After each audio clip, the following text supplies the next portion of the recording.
téléjournal, le port de Steveston est assiégé par des pirates et le navire Lady Washington est à la rescousse.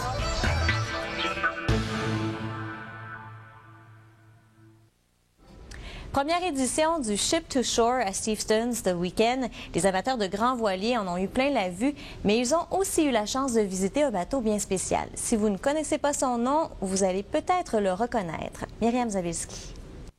Oui, le festival a reçu 30 000 visiteurs depuis vendredi. Ils sont venus pour des spectacles, pour de l'animation, mais surtout pour monter à bord de 4 grands voiliers et pour prendre part à une bataille navale.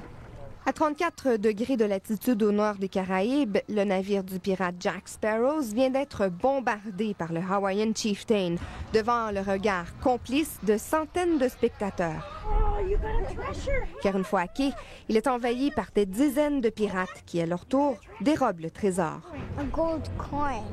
Mais le navire qui a emprunté le pseudonyme HMS Interceptor pour le film Pirates des Caraïbes est aujourd'hui gardé par un autre capitaine. We're not pirates, we're sailors. Et les vrais membres de l'équipage du Lady Washington ne sont pas des pirates, dit-il. It's definitely a myth. C'est un mythe, dit cette matelot. Le Lady Washington est en fait une réplique exacte du navire marchand américain qui a vogué autour du monde au 18e siècle.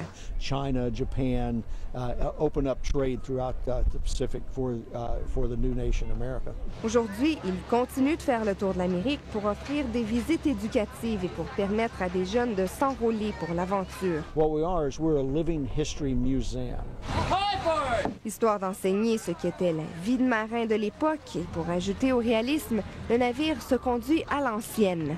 C'est ce qui fait le charme et même la personnalité du Lady Washington, au dire du capitaine. She's a wonderful, wonderful vessel. Le festival se conclut aujourd'hui. Les voiliers prendront le large mardi pour effectuer un long périple vers l'Atlantique. Ils seront de retour ici dans 4 ans, accompagnés de 20 autres grands voiliers pour un festival de plus grande envergure. Myriam Zawilski, Radio-Canada, Richmond.